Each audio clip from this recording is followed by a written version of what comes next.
Do you find it hard to explain to friends and family what you now do? Are you wasting valuable time by attempting to figure out challenges on your own? We have created a community for ex-corporate people running their own business who want to live a life they love whilst giving back to their community. This is the Build, Live, Give show. We bring you first-hand experiences of guests going through many of the struggles you face each and every day. We get real with no corporate BS. And now your host, Paul Higgins. Welcome to the Build, Live, Give show, episode number 29. I'm Paul Higgins and I'm your show host. And today I'm very excited to have Meryl Johnston from Bean Ninjas. Meryl actually started as a professional tennis player. And then from there, she went into finance. Her father was in finance and gave her some great support. And she started as an accountant, worked for a company called BDO. And then she moved to the Gold Coast for a quality of life. And, you know, she wanted to change her working environment. She travelled, and then when she came back, there really wasn't an option for her to go back into corporate. She couldn't find the right role living on the Gold Coast, so she wanted to start her own business. So she started consulting to begin with, and then she pioneered a fixed-fee bookkeeping service. And she talks about how she evaluated a decision and how she's actually scaled that business. And she's a fantastic supplier to us and others in the community. And she shares some great tips in here. So what I'll do now is hand you over to Meryl Johnston from Bean Ninjas. But before we dive into today's show, leaving corporate to run your own business can be extremely hard and lonely. You start off in a euphoric state, and at some point you look at your cash flow and start to doubt your abilities. What you learn in corporate doesn't always translate, and you are bombarded every day with new challenges. Learning something yourself is okay, but it can be both timely and costly. Friends and family want to help, but they don't have the specific experiences you need. This is why we created the Build, Live, Give community, a free community with hundreds of people just like you answering questions and sharing real experiences, and definitely no spam. This, coupled with weekly interviews on hot topics, will help you expedite success. Search for the Build, Live, Give group in Facebook and answer the 3 questions to gain access. Anyway, enough from me. Now it's time to hand you over to one of the BLG members to hear their wonderful journey. Why don't we start, Meryl, with just a little bit of a backstory from you? Sure. So I started my career as an accountant. So I worked in Melbourne at a big accounting firm called BDO and was in the audit division there. And after a couple of years, became a chartered accountant and then went on to work in industry as a financial accountant, management accountant. But I'd always had a passion to want to run my own business. Having worked in Melbourne, I moved to the Gold Coast for lifestyle to surf and was working in a corporate role there. And after a couple of years in that role, I'd moved there for lifestyle and was working long hours and weekends. And I had a moment where I thought, why am I doing this? Yes. So at that point in time, I left that job and went traveling for a couple of months. And when I came back, that was when I started my first business doing accounting consulting. So from that was about 4 years ago now. Okay, great. And who was the company you worked for in the Gold Coast? So I worked for Queensland Airports. So they ran different airports in Queensland and related businesses. So they had an aircraft maintenance business and they had a baggage handling division which looked after the airports that we managed and also some other airports. Okay, great. It was quite an interesting business and an interesting role. And I enjoyed, after working in an accounting firm where we worked for a range of different clients, I really enjoyed working for the one business and really sinking my teeth into that role and learning about that business and that industry. Excellent. Great. Well, look, we'll find out a little bit more about that transition from large corporate into your own business. But what would the BLG listeners not know about you from an outside work perspective other than surfing? Is there something else that your family or friends know about you that the BLG listeners wouldn't? When I finished high school, I actually wanted to have a career in the sport or outdoor recreation industry. So I had a year off between school and uni, and I spent a little bit of time actually playing professional tennis tournaments and had a go at trying to make that a career. After a couple of months of doing that, I realised that that wasn't my calling. I had been training for that all through high school.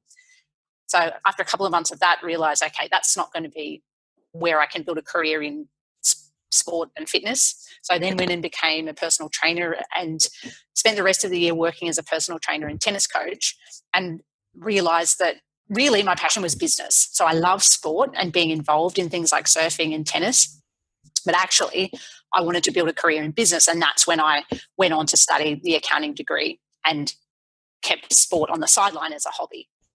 Excellent. Well, look, do you still play tennis today? I don't. So while I was at uni, I actually created my first business, which was a tennis coaching business. And I was still training probably 4 or 5 times a week. So after probably 4 years of training and coaching, I just had enough tennis. So I don't actually play anymore, apart from an annual game with my dad and my brother at Christmas every year. Well, so I'm at the opposite end. I didn't play a lot of tennis as a junior. I played other sports, but I've now just come into tennis, and every waking moment, I can't wait to get out on the court. So I didn't burn myself out as a youngster. So it's a shame I did, because a lot of my old friends are we all grew up playing tennis together, and a lot of them still play and travel around to country tournaments on long weekends. So it's a bit of a shame that I don't play anymore. Excellent. Well, when we meet up, we'll have to dust off the old racket and have a hit. I'm sure you could still whip me off the court. If you sort of go back, was there anything in particular holding you back from leaving, the corporate job, which you said you're working some really ridiculous hours? Was there anything that was sort of holding you back from then starting your own business? So I knew that I wanted to start a business, but I was unclear about what skill I had to sell to run a business. So the type of accounting that I do doesn't really lend itself to starting a business. So tax accountants, it's quite easy for them to go out on their own and start providing tax services to small business. Whereas my background with corporate accounting, audit and financial accounting, I felt like it would be quite difficult to start a business. And then I didn't know, apart from tennis coaching, what other skill I had to sell. So I think that was what was holding me back. But then when I quit the job and went traveling and then arrived back home on the Gold Coast, I had to do something. And so because I had a need to generate income, I created a website and reached out to my network, and then gradually established a business that was MCJ Consulting, doing consulting work using my skill set. And that took a little while to grow. So I did some accounting contract work at the same time, and I was really lucky there that I was able to do flexible contract work where I would take responsibility for a project but didn't have set hours. So I was able to have a reasonably stable income from that, but only work the equivalent of 2 or 3 days a week, and then put time into building the consulting business, which was around project work, like doing payroll system implementations or helping a business prepare their books to be audited.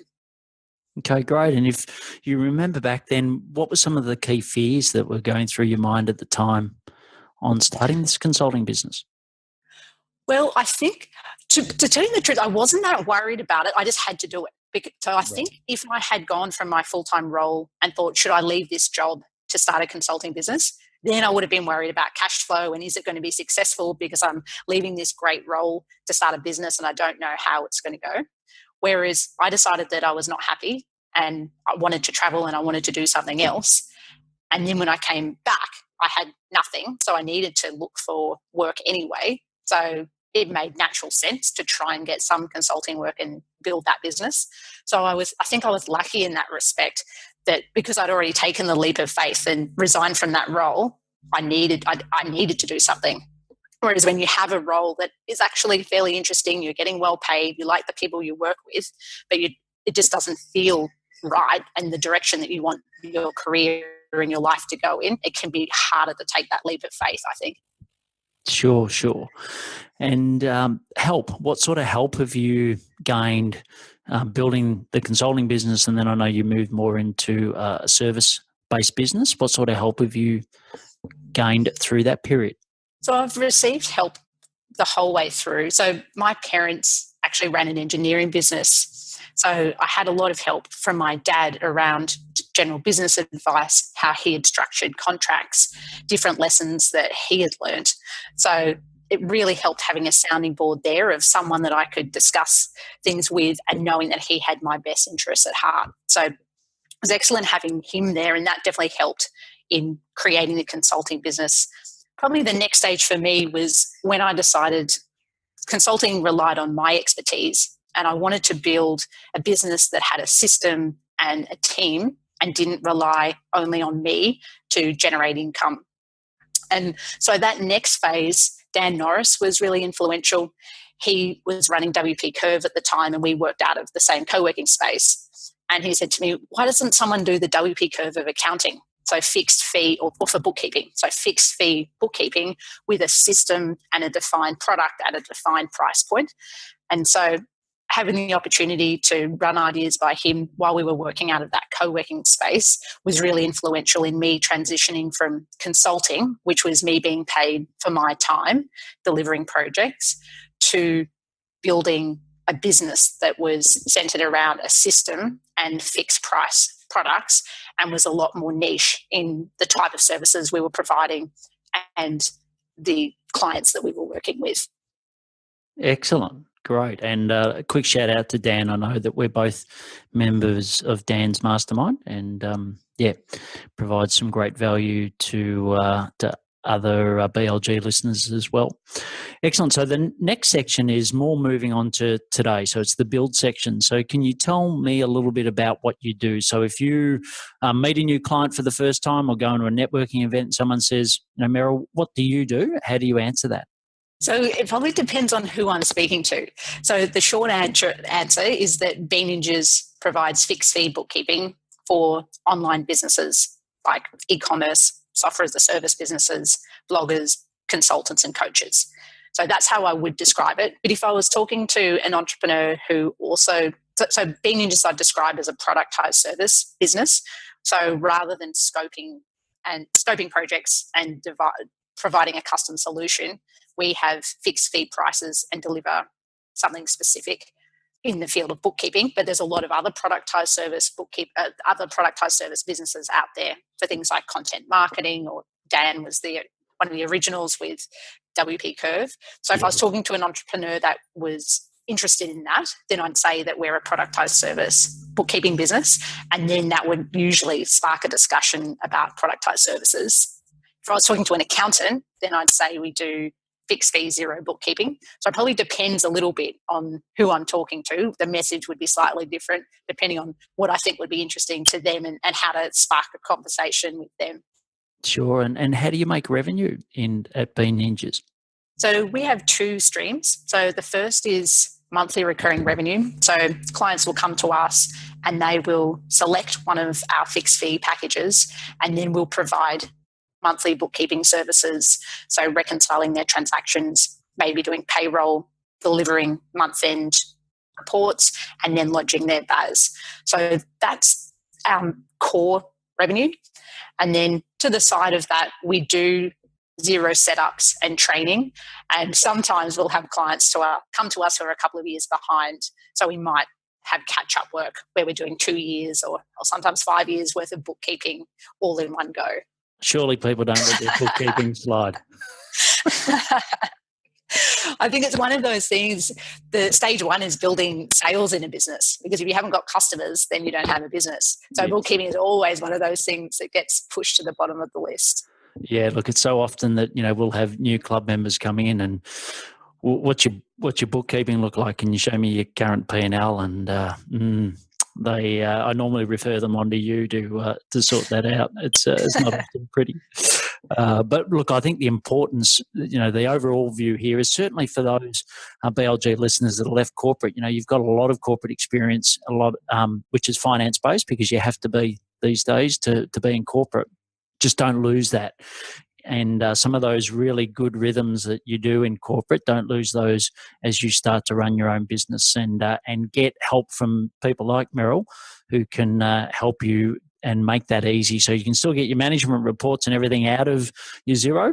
But when the BAS statement comes, it's not a mad rush for cash, as I see many people do. Your ideal. Sorry, you go. I was just going to say, I thought you made a really good point there, Paul, about getting into a rhythm. And I think that can apply to bookkeeping and management reports and a lot of other things in business. And something that I encourage everyone as a business owner to do is actually block time in your calendar to go through your P&L and monthly reports, actually have time set aside for that. And then also to look at your cash flow. And that might need to be on a weekly basis, and the reports you might do monthly. But if there's not time blocked out for it, then often it won't happen, and it's actually an essential part of business. So I liked what you said there about getting into a rhythm. Yeah, and look, the way we do it is I use a platform called Podio, but there's some other great ones out there, and I just have it as a recurring task. So on a particular Friday in a particular month, it's for me to check all my zero and then go through all my statements, and that's just a task that pops up. So I don't even have to remember to do it. It just pops up and bang, there it goes. So I think those rhythms, if you can have that in a repeating task management platform, whatever you use, then it just makes it really easy to do that.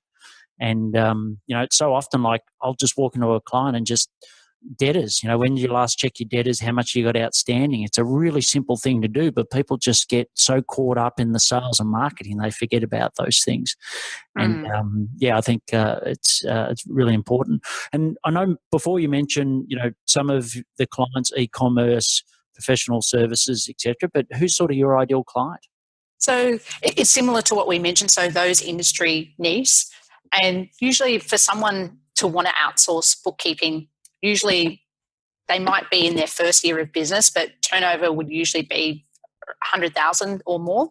And our ideal client is in that sort of 200,000 to $1 million revenue. And we do have a couple of businesses that are larger than that. And I think that's important because to consider your revenue when you are outsourcing, because you don't want to outsource everything from day dot and then not have enough money to support yourself. But as soon as you are on that growth curve, then it makes sense to outsource different units of the business. So our ideal client is partly related to what stage of business they're in. It's also partly related to mindset. So most of our clients and the clients we love to work with do have a growth mindset. So they are interested in growing and scaling up their business, and that's where we can provide a lot of value, where we can build an initial bookkeeping system that fits the first phase of the business. But as a business grows and has more moving parts and a bigger team, then the bookkeeping system really needs to scale with that. And that's where we can help too. Great. And what's sort of been your biggest learning as you've built Bean Ninjas up? What's one learning that you can share with BLG listeners? I think it actually probably ties in with this ideal client conversation. So when we first started Bean Ninjas, we didn't have an ideal client. Anyone was our ideal client. So we started with 0 customers, and the first 6 months, it took a while to build momentum, to build relationships and get known in the market. So we worked with anyone, and we wanted to build as much experience as we could. So it probably took us the first year of working with a whole range of clients, of offering different services and testing how they worked, to build up a picture of who we liked working with and who received the most value from our service too. So we wanted to work with clients who loved working with us and found a lot of value. So we did work with a couple of smaller clients who our bookkeeping fees were probably a little bit cost prohibitive for them. So we realised that they didn't fit. And we also learned that by specialising in industries, we could learn those industries well. So one of our initial challenges was that we had businesses from all sorts of different industries. And as a bookkeeper, you need to have some knowledge that there's some specifics that relate to a particular industry. So there might be, in the building industry, there might be some particular reports related to contractors that you need to prepare. Or in another industry, if they're selling overseas, then there might be GST implications for exports compared to Australian sales. And so initially, by having so many different industries that we focused on, there was a lot of learning and a lot of processes we needed to create. When I say we, I'm talking about me and my business partner, Ben, at the time. So there was a lot of pressure on us to develop these processes. Whereas once we started to niche down and focus on a few key industries, we were then able to spend more time refining those processes and really learning about the bookkeeping and accounting requirements for those specific industries, which meant that we developed more expertise in those areas, but also it made our systems more efficient, and it also meant that training our team was easier.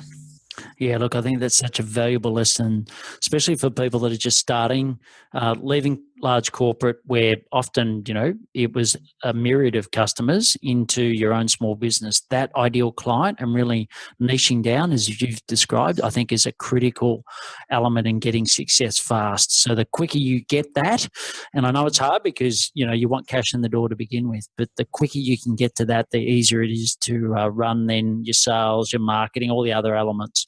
It makes it a lot easier to do that. So great advice there, Meryl. Some of the biggest challenges that you face today growing Bean Ninjas, what are some of the key challenges you face? With the business model that I have, which is a productise service, the number one challenge is around creating processes that are repeatable and then building our team. And something interesting that I've learned around that is when I was pricing consulting work, overheads were very low. So I'd have an hourly rate, or sometimes I tried to value-based price, but the majority of that revenue was coming straight into my pocket. But when you're trying to scale a business and you're investing in processes and a team, then the margins are very different to what you achieve with consulting. So that was probably a learning for me and something to consider when you're investing in growth, because growing takes resources of time or money. So my challenge is, how quickly do we invest in building these processes? Do I build them myself, or do I engage other members in the team to help write processes, create systems, or send them on training courses so that they can learn about things? So for me, the challenge is about getting that balance right between, is the business profitable enough and generating enough cash flow so that I can look after my personal finances, but also I'm wanting to grow quickly, so I want to invest in building out these systems. Yeah, no, it's a great point. And I know you see lots and lots of small businesses, as you said, in sort of that 200 to a million bracket. What are some of if you had to pick one key challenge that you constantly see in those businesses, what, other than the one you've just mentioned of your own business, what do you think that is? I'd say cash flow. That seems to be the biggest challenge. So some business owners we meet with are on top of that, and they're monitoring it. They know, they have an idea of what their weekly costs are and what they need to outlay for their team. They have if they have recurring revenue, then they have a much better idea of what money's coming in. But a lot of businesses aren't in that position and aren't tracking cash flow as well. And I think that is something that can cause a business to fail if you haven't managed the timing between when your customers pay you and when you need to pay out your overheads and staff. And if you don't have a line of credit or a buffer or personal savings that you can put in to manage those gaps, then I'd say managing cash flow would be one of the biggest challenges for small businesses that I see. Yeah, look, I agree. And I think a lot of people don't understand the difference between a P&L, so net profit, and then their net cash position. And so often, like I said, I see people scrambling when the tax, the BAS statement comes in or other expenses. And, rough rule of thumb, I always say have 3 months free cash flow sitting in your bank account at any time. So when we have people come in with the club, that's something that we really work towards quickly, because you do need that rainy day money. And understanding the difference between net profit and cash flow is really important. So I think, it's an excellent point, and something that we definitely focus on with our BLG club members. The next question is a little more personal. So I know Chantel's your partner. If Chantel is listening to this podcast in the future, what would you like to say to her about the support she's given you as you've been growing Bean Ninjas? I just want to say a huge thank you for being there and supporting my dream. And there are highs and lows with running a business. And so it's just been amazing, the support that Chantel's provided. There's definitely been challenges. So we've had overseas trips where I've had to spend a lot of the holiday, or what was supposed to be a holiday, working. And there's definitely been other challenges that Chantel's been there supporting me the whole way through. So I really appreciate that. And Chantel's actually just started her own business. So I would want to let her know that I'm really proud that she's doing that, and wish her all the best and hope that I can provide the support that she's given me. Excellent. Great. So a big shout out to Chantel. The next section is the live section. So I used to ask people about a typical week, and everyone used to say, well, there is no such thing as a typical week as a small business owner. So I get that. But what are some of the daily habits that you do on most days that help with your success? So I aim for the majority of days to surf and to go to a yoga class. So it's not possible to do that every single day, but I aim for 3 to 4 surfs a week and 3 to 4 yoga classes a week. And I actually have in my calendar the classes blocked out and time for surfing blocked out. And occasionally I have to cancel, and I can't make the class. But the fact that it's in my calendar and there, and there's an alarm that goes off to allow me enough time to go and get ready, for example, with yoga classes, it means that I'm more likely to go. And I find that when I take a break and go and do something like yoga or surfing, it clears my head and I come back refreshed. And sometimes when I'm surfing, I'll have ideas too. So just being away from my laptop, it means that my head's a bit clearer and I can think bigger picture. So that's something that I try and incorporate most days. Yeah, and I don't know about you, but certainly for me, when I first left corporate, I felt really guilty about that because that's not the way you're trained in corporate, especially for me being a director at Coke. I just didn't have any personal time at all.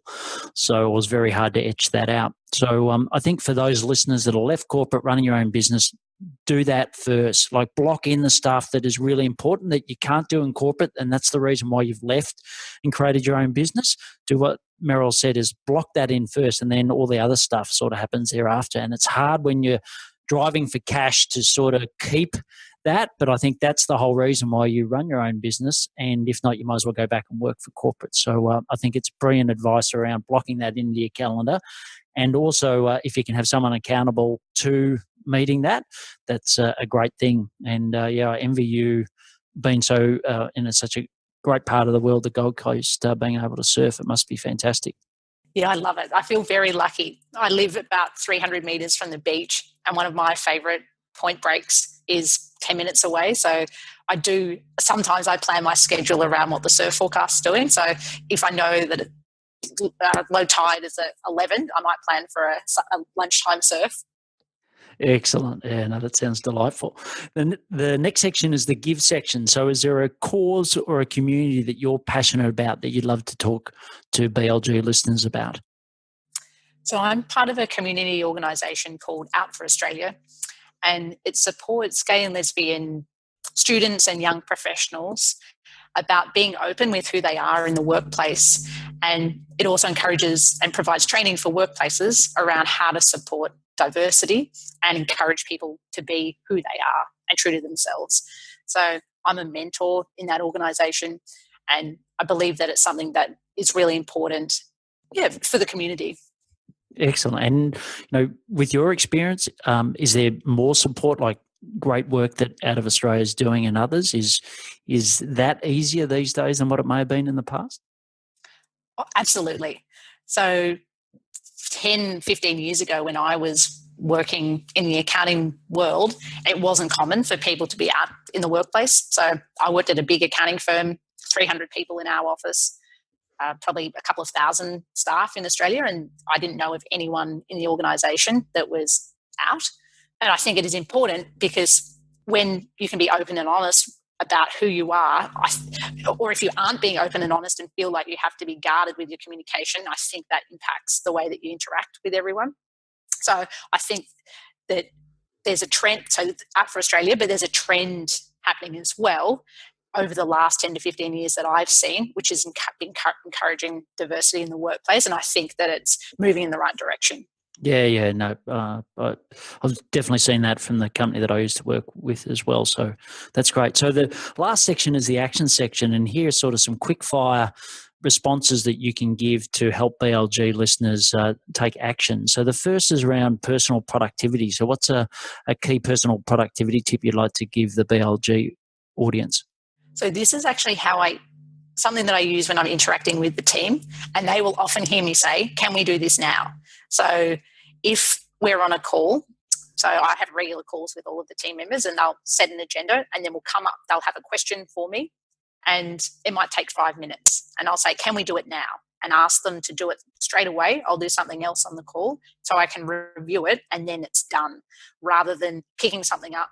I really get frustrated when I pick up a task, put it down, pick it back up, put it down, if I'm helping team members with something.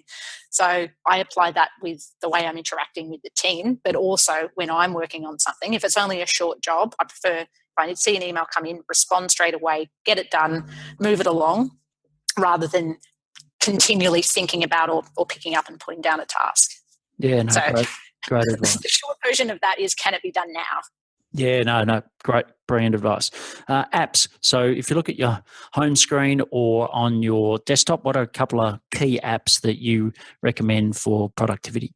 So a new one that I've been using is called Use Loom, or just Loom, and it's a screen shared video software that's really easy to use, just a Chrome extension.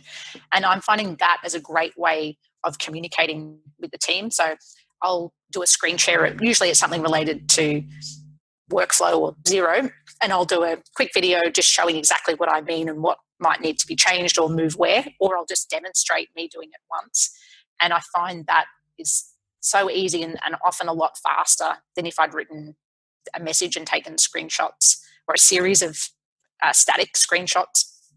And it's also good for communicating with the team. If something's not where it needs my tone of voice and a Slack message won't suffice, then I'll just record an audio with the same software too, so that I can explain something if we can't jump on a call.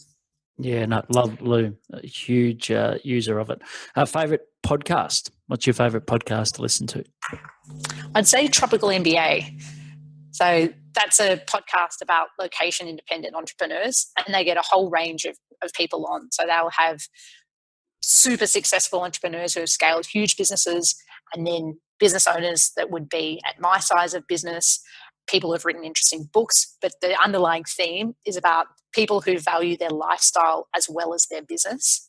And that's something that's really important to me. Okay, great. And look, you've had a brilliant career. You've running a very successful business. I'm a client of yours. I know how great a business it is.